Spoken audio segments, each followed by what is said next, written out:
Welcome back to another video here at Axio Social.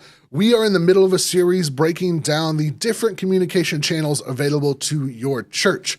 Today, we're going to be talking about texting. We've been doing it in earnest since the 90s, starting from flip phones with our T9 all the way to our Sidekicks with our keyboards and now to our smartphones. Texting has been a critical way of communicating, but not all churches are taking advantage of it. So today we're going to be breaking down the pros and cons of texting as a communication channel. And then at the end, we're going to be talking about how I think you should be using it at your church. Let's start with the pros. The first pro for texting as a communication channel is fantastic deliverability. There is an incredibly high likelihood that if you send somebody a text message, it's going to go through. There's not as many spam filters as you would find on email. And in comparison to something like social media, when you send it out into the world, you really don't know who's going to receive it. Since we're sending messages to a specific phone number, there is fantastic deliverability for text messages. Our second pro is incredibly high open rates. What do I mean by that? Let's use email as an example first. Open rate is the percentage of people that actually open up the email that you've sent to them. Email is quite a bit lower than texting because email is full of spam and all kinds of other stuff that you get. Not everyone's going to open up the email that you sent. Texting is a little bit different.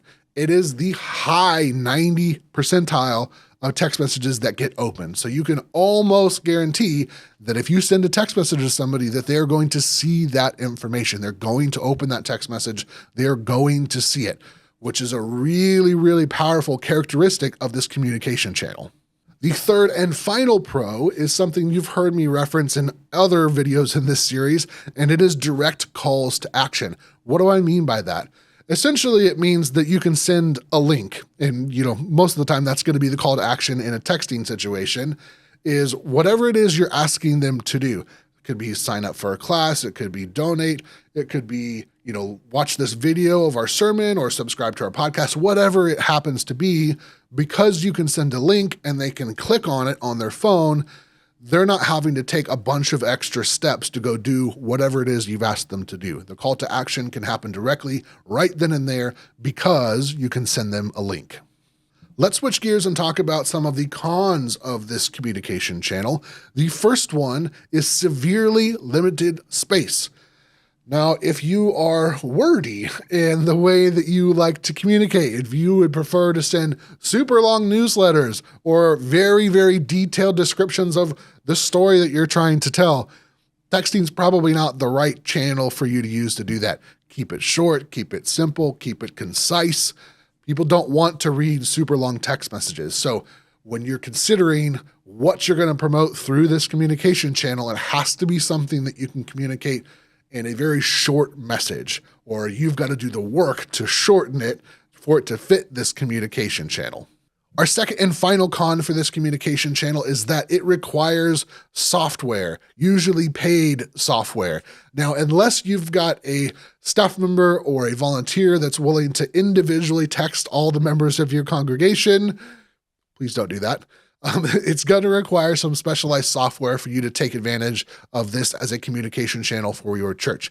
If you have not heard of Text in Church, you should definitely head over to their website, check out the tools that they've got available. It's a texting platform designed specifically for churches, and they do a really good job to try and make this as easy as possible. All right, that's it for our pros and cons. If I missed one that you can think of, make sure to remind me down in the comments below. So how would I recommend you use this inside your communication strategy for your church? I've got a few things for you to consider. The first one is call to actions inside of service. So think about your onstage announcements. It's very difficult to give someone an easy way to act on whatever it is you're asking them to do inside of a service. You can use texting platforms like Text in Church to do something like text camp to our number and we'll send you all the information and links to sign up for youth camp. Because it's such an easy thing for them to do right from their phone, you can kind of make a little bit better experience for people in service. You can do the same thing at events. So if you've got an event, maybe a trunk or treat or something like that, where you've got a lot of people that are coming into this event, you can put up posters that say, text this to this number, and then you're sending them information about your church or whatever it might be.